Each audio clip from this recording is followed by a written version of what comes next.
next speaker, David McNally, has enjoyed an extensive international business career, including assignments in South Africa, Europe, and the South Pacific. He is the producer of an award-winning production, The Power of Purpose, and an executive producer of a recently released inspirational film, If I Were Brave. David is the author of another best-selling book, You Eagles Need a Push, Learning to Soar in a Changing World. And today, we will hear his compelling message. So please join me in welcoming our special guest speaker, Mr. David McNally.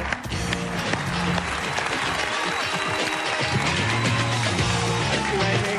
Good morning. Thank you. Good morning. Good morning. Good morning. Good morning. I heard the energy a little earlier. It was absolutely fabulous. Absolutely fabulous.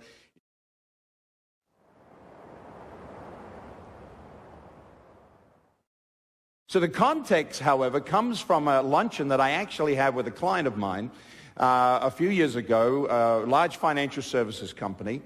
And the VP said to me, he said, listen, I want to tell you something, David. We're not bringing you in here to help us to survive.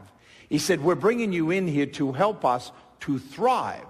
He said, you understand the difference between those two things? And I said, well, I think I do, but can you just maybe embellish it a little bit for me? And he said, well, you know, I've been reading a lot of business books recently and these magazines, and they're all saying big headlines, to survive in business today, this is what you have to do. He said, speakers like you get up there and you talk about your 10 rules for surviving in business today. And he said, there was something that wasn't quite resonating with me. He said, and I couldn't figure out what it was. He said, but I remembered that a few years ago that you said to us, remember that language is the software of the mind. Be careful of your language. He said, so I looked at that statement and I realized it was the word survive that bothered me. He said, so I went to the dictionary to see exactly what it meant. And David, there were 3 words attached to the word survive. Survive, to not die. That was it. He said, well, I know that's a very heroic thing at times. Let's face it, we all go through life's challenges. We have crises. We have international crises. We have all of the things that happen that put people into a survival mode.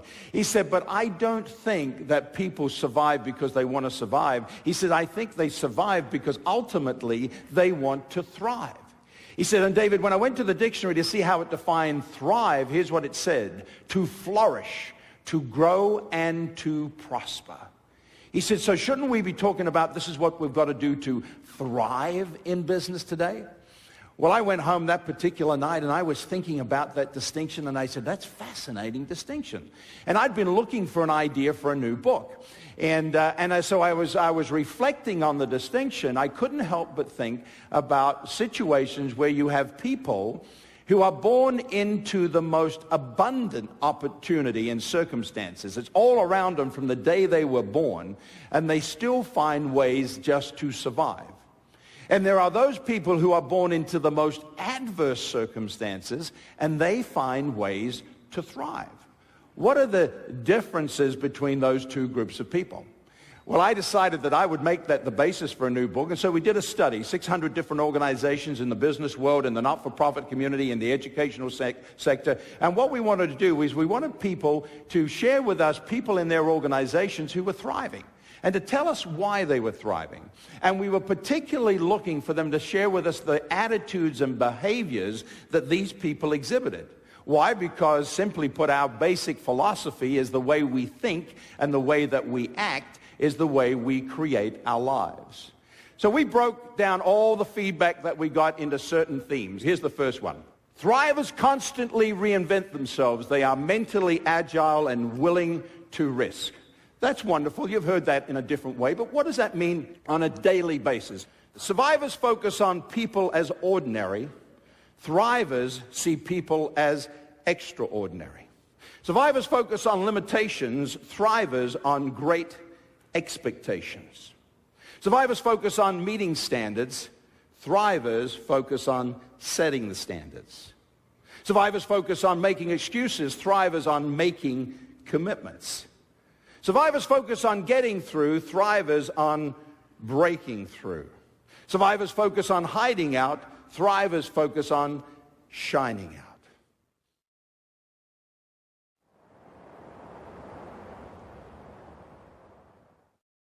A brand is a perception or emotion maintained by a buyer or prospective buyer describing the experience of doing business with an organization or consuming its products or services.